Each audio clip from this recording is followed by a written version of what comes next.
Pessoal, beleza? Seja bem-vindo para mais um vídeo, tá? Dessa vez uma questãozinha envolvendo os nossos conteúdos de campo magnético, tá? Então vamos lá. Uma espira quadrada, né, com uma indutância desprezível está sendo inserida, né, dentro de uma região de campo magnético uniforme que se orienta para fora do plano da página.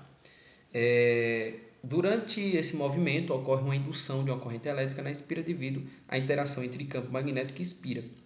Com base nesse contexto, a corrente elétrica induzida terá tal, né, na espira, e a força magnética resultante atuará para tal. E pede para a gente assinalar a alternativa correta. Então, vê que essa questãozinha aqui, ela é muito interessante, né, porque a gente está envolvendo alguns conceitos que a gente aprende lá quando a gente está introduzindo a lei de Faraday, né, e tudo mais. Então, o que é que nós temos aqui da nossa situação? Nós temos um campo magnético uniforme. Isso quer dizer que ele é o mesmo, né, em todos os pontos aqui, ó. E o que está acontecendo? Eu estou pegando aqui uma espira de dimensão aqui, né? Eu vou botar L aqui, lá do L, né?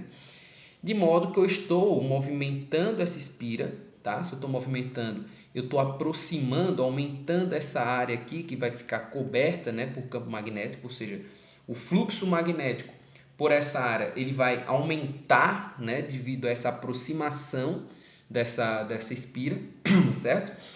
E o que é que está acontecendo? Eu estou variando, né, fluxo, né, magnético. Se eu estou variando o fluxo magnético, o que é que está acontecendo então? Está surgindo, né, o que a gente chama de FEM induzida. A FEM induzida é justamente essa variação de fluxo magnético, né, em relação ao tempo, né? E observe como eu estou movimentando aqui com velocidade v, eu estou de fato, né, fazendo com que essa área dentro, que vai ficar imersa nesse campo magnético que é uniforme, né, varie, né, e com essa variação dessa área que vai estar imersa nesse campo magnético, a gente faz uma variação no fluxo. Conforme isso acontece, eu tenho uma fé induzida, né, surgindo, né, no meu sistema. Beleza, a partir dessa fé induzida, nós temos uma corrente induzida. Aí a gente entra na lei de Lenz, né? Porque o que é que tem que acontecer com a lei de Lenz? A lei de Lenz, ela tem que dizer o seguinte, né? Ela está falando para mim o seguinte, que conforme eu estou aumentando esse fluxo magnético, tá? Por quê? Porque eu estou aumentando a área, né, gradativamente. Conforme eu aumento a área com essa velocidade v, o meu fluxo ele aumenta, né? Conforme eu aumento esse fluxo magnético, a minha corrente induzida surge no sistema, de modo que essa corrente induzida, ela devido à lei de Ampère, né, que nós aprendemos, a relação entre corrente e campo magnético, vai surgir um campo magnético proveniente dessa corrente induzida, que é o que a gente chama de campo magnético induzido. E esse campo magnético induzido ele tem que estar oposto, ele tem que se opor a essa variação de fluxo positiva que está acontecendo nesse momento. Isso quer dizer que minha corrente, fazendo a regrazinha aí da mão direita, depois vocês façam em casa aí, tá? Eu estou sem câmera, então vai ficar complicado. Essa corrente ela vai percorrer esse sentido aqui, gente, de modo que o campo induzido, então essa é a corrente induzida, o campo induzido vai estar oposto, tá? Ao campo, né, uniforme que está fixo aí, né, no nosso problema.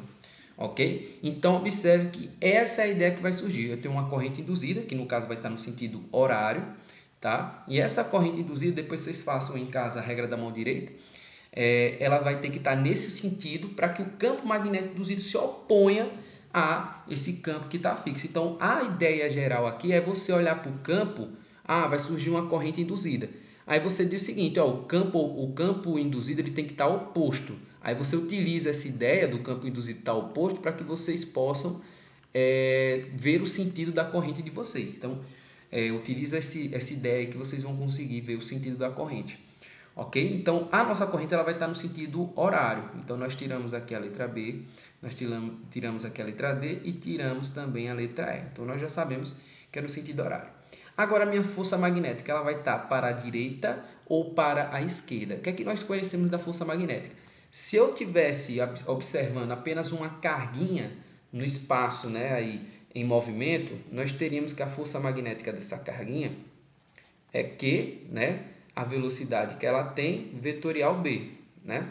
De modo, né, que se o campo e a velocidade são perpendiculares, que é que nós iríamos ter dessa força magnética? É QVB. De modo, né, que L, se eu estou olhando, por exemplo, para uma quantidade de cargas, né, que estão percorrendo um comprimento L aí da nossa espira, nós teremos aqui que, observe que a velocidade é L sobre ΔT, só que Q sobre ΔT é I, né? Então nós teríamos L B, de modo que se a gente generalizar, nós temos que o nosso campo magnético para esse tipo de situação é IL, né, vetorial B.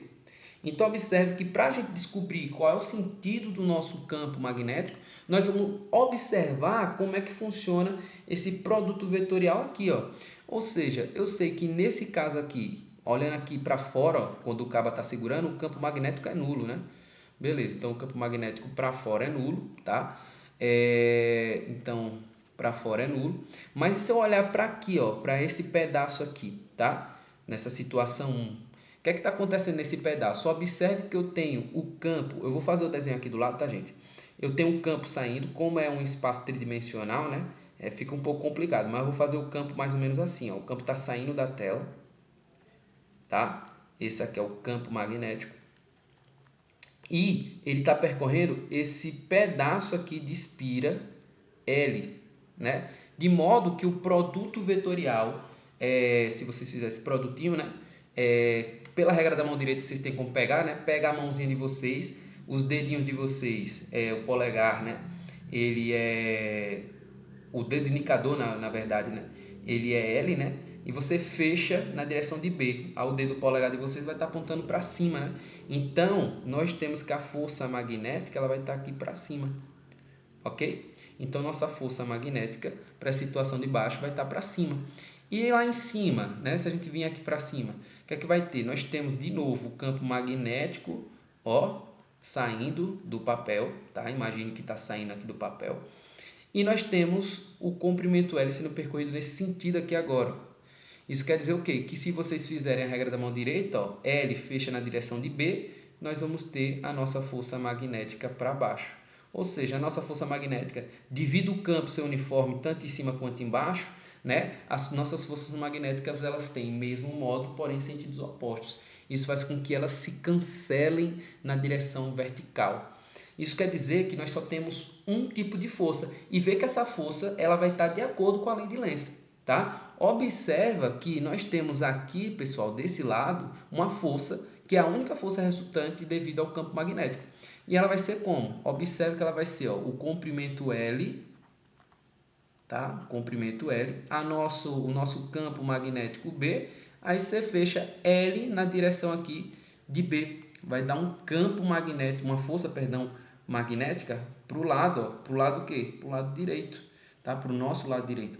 Então observe que esse campo magnético induzido, né?